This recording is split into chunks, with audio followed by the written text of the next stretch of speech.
Hello everybody, I'm Michelle. I'm one of the two mythical unicorns here on this channel, and today we're starting a new little series. So, in my last reading vlog, I gave a little clue as to what this was going to be about, and I mentioned that the two authors that I read in that reading vlog were Japanese. So, this is the start of the Asian adventures.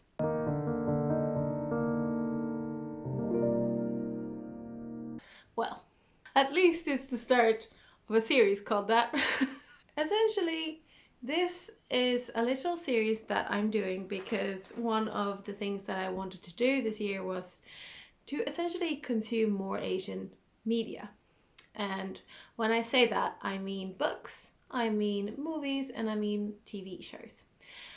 I do listen to some Asian music. Well, I mostly listen to K-pop, let's be real here. I'm not gonna sit here and pretend that I listen to anything outside of that, and the main part of that is BTS because I'm that basic. I apologize. In this first episode, I'm going to go through the books that I do own and that I have already read that is by Asian authors. And I'm also going to try and mention all of the K-dramas and similar things like that that I have seen. That might be more difficult. I'm fairly certain I've not seen a single movie before this. Well, there's been some horror films, I'm fairly certain, but I can't remember the names of them. And I didn't particularly enjoy them, so I'm not going to talk about that here. This series will not have a specific form or formula set for it.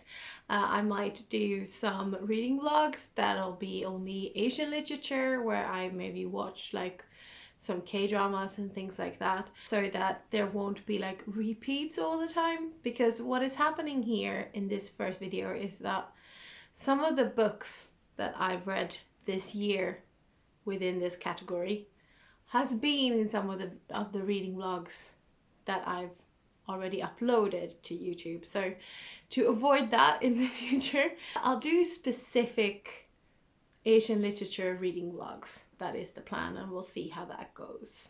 So now we're going to go through the content that I've already consumed within movies, books, and TV shows within the Asian countries for 2021. I'm going to stop rambling on about this and just get into the video. So we're starting with movies, and quite honestly, like I said, I've not seen essentially any movies at all from Asian countries. I still haven't watched Parasite actually, which is apparently very surprising, so I'm gonna put that on my list and try and watch that this year. And the first 4 movies that I watched this year are Studio Ghibli films, and I've not watched a single one of them before, like ever. Something you may or may not have noticed in the videos that we've created here, Anna quite likes a good animation of any kind, and she watches a lot of anime and she watches Disney films and all of the things. I've never been an animation kind of person, like not even as a child. So the Studio Ghibli films was never particularly interesting to me, so I've just never really given it a shot. And as I was sort of starting to prepare for doing this series and trying to get more into Asian content in general, I sort of figured I should at least give it a shot, right? Start with the most famous ones because those I could probably get into, and we'll go from there. So that's exactly what I did. And the first one that I watched is the one that I've heard the most about, which was Howl's Moving Castle. I'm going to give a synopsis for each one of the films that I've seen, even though I'm fairly certain most people know what they're about. Maybe there's someone out there, like me, who just never gave it a shot. So to those people, here's a synopsis of Howl's Moving Castle. So Howl's Moving Castle is about a girl named Sophie, who by accident meets a wizard called Howl.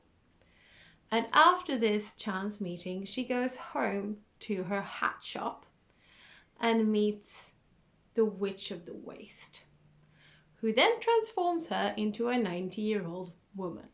And after this happens, she escapes into the countryside to try and find a way to break the curse that she has been given. And she meets a alive scarecrow that she starts calling Turnip, who leads her to Howl's moving castle, where she hires herself as a cleaning lady to stay there with them. And in this castle there is Howl, obviously, but he's not there when she turns up. And then there's Merkel, who is an apprentice with Howl.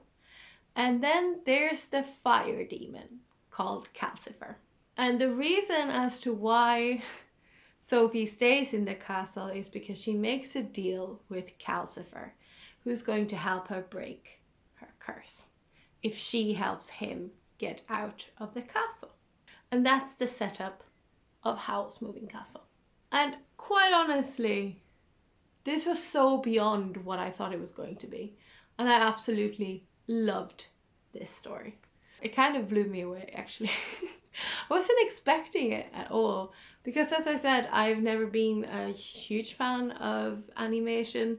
So I think my expectations were pretty low going into it, but Jesus, I really loved this. The obvious themes of anti-war and all of the complexity of the characters, and like, it was really well done, like really well done. And the animation style of it was absolutely beautiful. Like, this movie is a painting, essentially. It's gorgeous. And the romance that is built up within this movie was also gorgeous.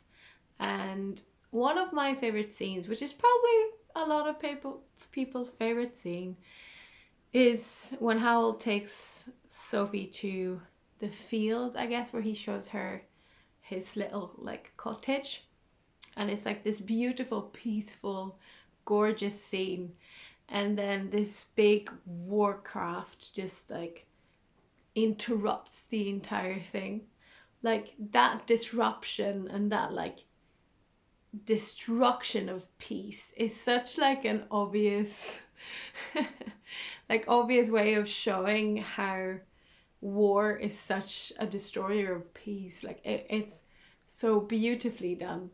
So I really, yeah, I loved this movie, honestly, and I've seen it twice since. I figure I can also mention here that I have also read the book, which I own, and it's up there somewhere. But because it is written by an English author named Diana Wynne Jones, I won't go too far into it here in this series because it's supposed to be about Asian media. But I'll just let you know, I really love the book. They quite differ, but both of them work really well. So I don't actually have a particular favorite of whether you should read the book or watch the movie. I think you should do both, honestly, because they're both great. The second Studio Ghibli film that I watched should also be no surprise. It's My Neighbour Totoro.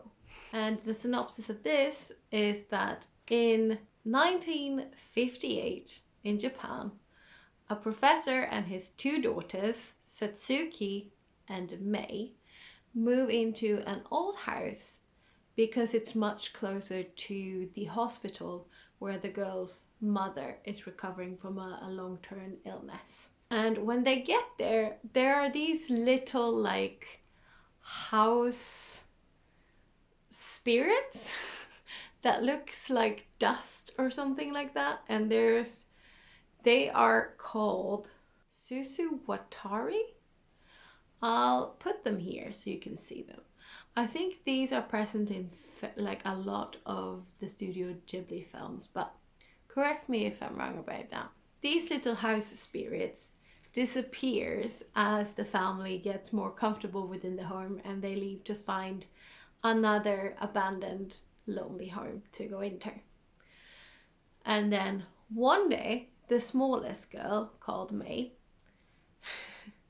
goes into the forest surrounding their old house and finds a very large spirit, who then she calls Totoro. And then the story takes off from there. Honestly, this movie was so sweet and sort of soothing in a way. Once again, the animation style of this is gorgeous. Like it's beautiful. And to be fair, I have nothing to compare it to necessarily, but it's so nice. And one of the things that I found really sort of refreshing about this story was that when the little girl, May, tells the adults, so her father in this case, that she met a large spirit called Totoro, he believes her.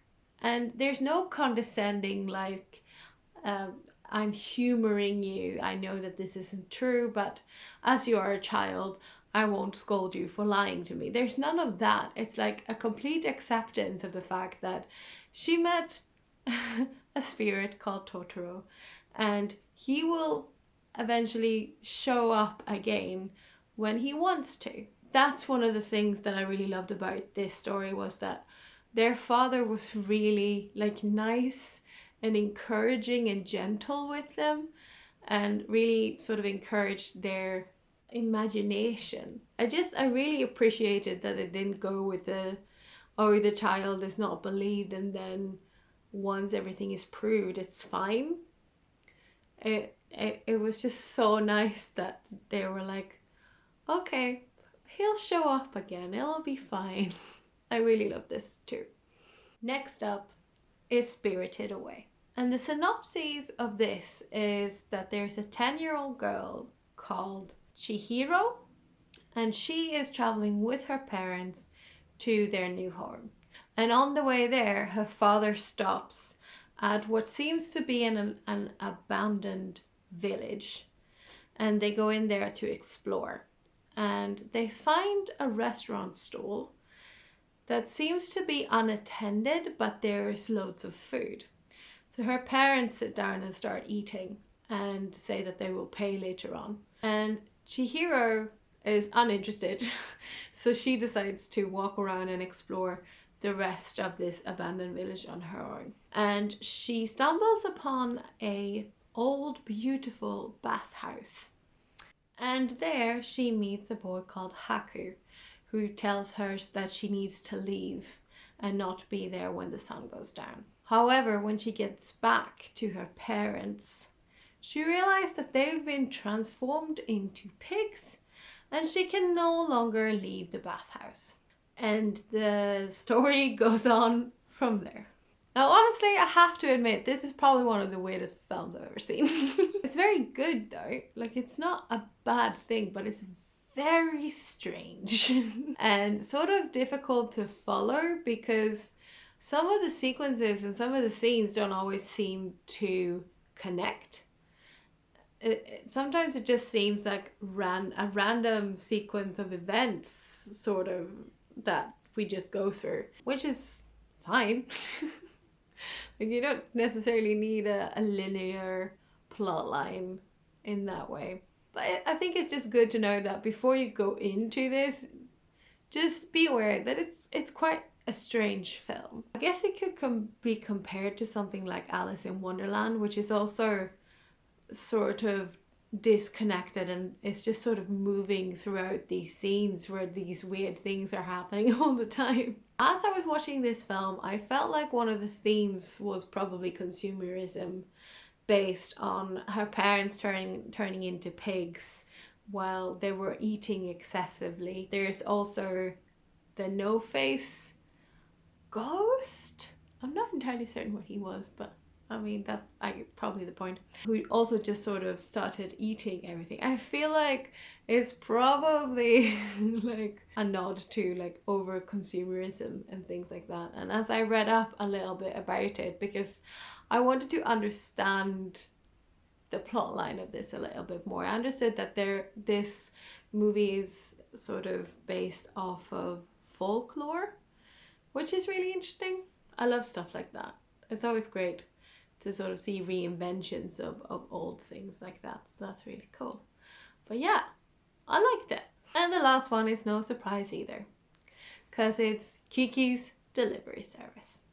And this is about a 13-year-old girl called Kiki and her black cat called Gigi.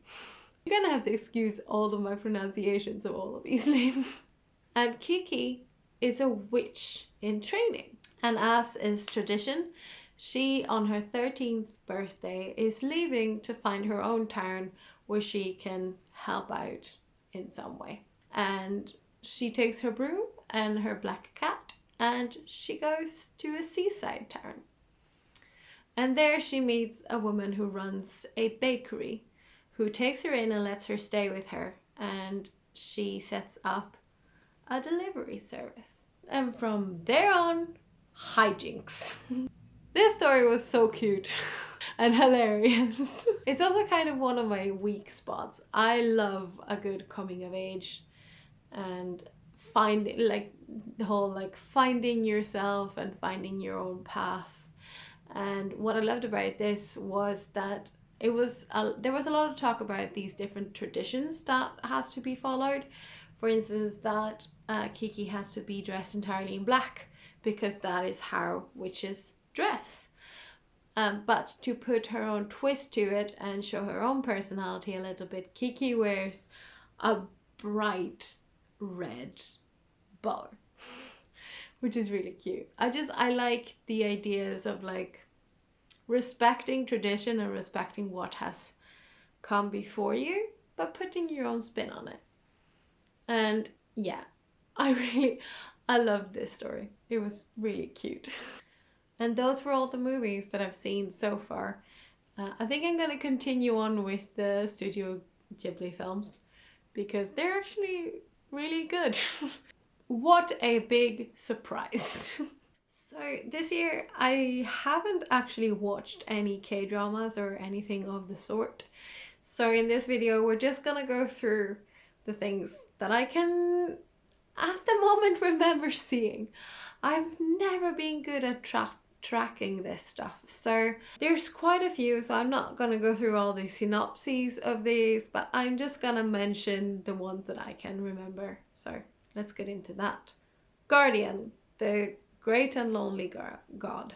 Because This Is My First Life, Arsenal Military Academy, Cinderella and the Four Knights, Bride of the Water God, Fight for My Way, 1% of Something, History 1, 2 and 3, and all of the different ones in between.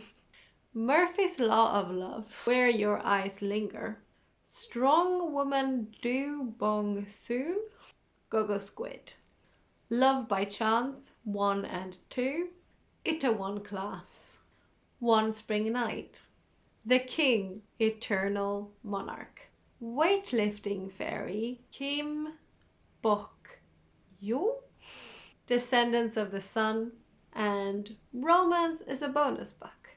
And these are the ones that I can think of at the moment. There might actually be more, but yeah, as I said, no tracking systems, so I probably have seen more than these, but these are the ones that I can think of. And if you are wondering, I watch a lot of this stuff on Netflix, but there's also another service called Rakuten Wiki. I'll put the little symbol here so you can see it, which only contains Asian TV shows and movies. So if you are looking for something where you consume all this media, that is a good one. You can watch it for free, but there'll be a lot of ad breaks. So I pay for mine. I think it's about £5 or something like that a month, so it's very cheap. And as I understand it, it's like people help out with the translations of the subtitles, which I think is really cool. So yeah, I really do recommend that. But there's a lot of stuff on Netflix nowadays, so do check that out first. And we're moving on into books. Now, the books that I've read this year within Asian literature, you have seen in our reading vlogs, but I'm still going to talk about them a little bit here, so we collect all of the things in one video first. The first one I'm going to talk about is Norwegian Wood by Haruki Murakami. So this is a story about 37-year-old Toru Watanabe.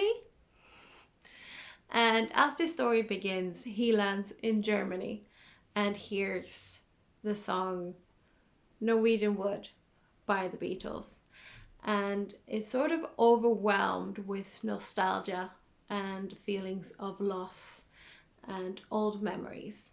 And from there, we're sort of catapulted back into history and into the 60s in Japan, which is when Toro was in his 20s. And that's when many things happened that touched and changed him as a person. And to find out those things, you're gonna have to read Norwegian Wood. I'll try not to waffle on too long about this book because it was featured in our first ever reading vlog on this channel, and the amount of time that I spent talking about how good Murakami's writing was in that was a bit ridiculous. Essentially, I really loved this book a lot. As I mentioned previously, one of my weak spots is coming of age stories. And this is definitely that. This is about a young man coming into his own, realizing how the world works and having discussions with people around him about the important things in life, essentially. The amount of things that Murakami manages to discuss in this book about the lives of young people, it's actually pretty impressive because he does it in a way where it doesn't feel rushed or sort of like squished in there because it needs to be there. It feels like there was particular things that he wanted to discuss, and he used this story as a vehicle to tell you about them. And what more can I say? You need to read Norwegian Wood. Okay. The next book was in the next reading vlog. If Cats Disappeared from the World by Genki Kawamura. This is about a very lonely man who is estranged from his family and lives with only his cat, Cabbage. And he finds out that his days are numbered due to a cancer diagnosis. And when he comes home, he meets a doppelganger of himself who reveals himself to be the devil. And in order to win himself more days on Earth, our narrator strikes up a deal with the devil who will give him a day per thing that they remove from the world, as if it had never been there. And after that, in comes an insane week. As I mentioned in my little wrap up in the reading log, I absolutely loved this book. I loved all of the discussions. I loved the things that it said about what is important to the world as opposed to what is important to a single individual. There are so many particular things that is sentimental to one person which might not mean anything to another one. And at the same time, there are things that have affected the world in such a big way that the world would be entirely changed if it was no longer there. I mean, if you saw the reading log, you also saw how much this book broke me. It's beautiful. I absolutely loved it, and I would 100% recommend you pick it up if it sounds like something you'll enjoy. The next one is pretty obvious if you saw the last reading log, and I've also already given a summary of this book in this video. Kiki's Delivery Service by Eiko Kadono. This is obviously the book that the film is based upon, and whilst there are differences, mainly that the movie is a bit more dramatic because there's different things that works in different medias, right? We know this. There are certain things that need to be changed to make a movie more interesting, whereas in the book world sometimes it can remain a little bit less visually dramatic, I guess. There needs to be a different kind of drama in a film as opposed to a book, in my opinion. This is a cozy fantasy. It's a middle grade, it's easy to read, it's easy to fly through. If you have a couple of hours and you just need a pick-me-up, some happiness, a nice warm hug, this is exactly what you need. And those are the books that I've read so far in the year of 2021 within Asian literature. The next book that I'm going to talk about are probably the ones that I'm going to be reading next.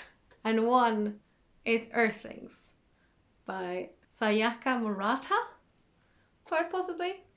This author is Japanese. She also wrote Convenience Store Woman, which I haven't read, but I might be interested in.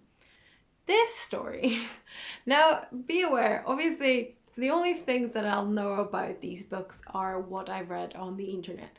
So we'll see how well this description goes. Natsuki, who is the narrator of this story, seems to be quite a strange girl with a wand and a transformation mirror. She spent her summers with her cousin Yu in the mountains of Nagano whilst dreaming about going to other worlds. But an unfortunate sequence of terrible events threatens to separate the two cousins forever, and they make a promise to survive no matter what. Now, as an adult, Natsuki is pretending to be normal and struggling, and all the while there's a lot of pressure from society, and there are some shadows pursuing her from her past. And she prepares to meet you again. And the question is, will he remember their promise, and will he help her keep that promise? This sounds so strange, which I'm really excited about. I think it's going to be great. This book isn't particularly long. It's 247 pages. And I've heard very good things about Convenience Store Woman, which is this author's first book, as far as I'm aware. So when I heard the synopsis of this one, I sort of knew that this was something I needed to pick up. I do love a good magical realism, which is why I love a lot of Japanese storytelling, actually. I'm really excited about this. Then we have After Dark by Haruki Murakami. This is a book that takes place over one night in Tokyo, and it shows encounters during the witching hour in between midnight and dawn. And that's about all that I know about this story. I do know that it's supposed to have some sort of connection to IQ 84, which I haven't yet read, but as I've understood, it doesn't really matter which one you read first. And this one is shorter, so I'm starting here, but the plan is to read 1Q84 at some point. I'm really excited about jumping into this one. This is 244 pages long, so this shouldn't take me particularly long. And it's a floppy paperback. I love it so much. Yeah. So Earthlings have yet to find its place on my bookshelf, so it's just here at the moment, and once I've read it, it'll find its way there, I guess. So this is the Asian section of my bookshelf. It's been a little bit mixed in over here, but we'll talk about that later. I have 1Q84, which I still haven't read. I also have After Dark by Haruki Murakami, which I haven't read.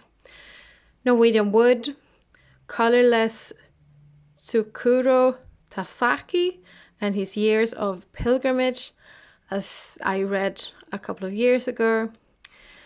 Kafka on the Shore in the English translation, I actually haven't read. I read this book in Swedish many years ago, so I might give this a reread at some point.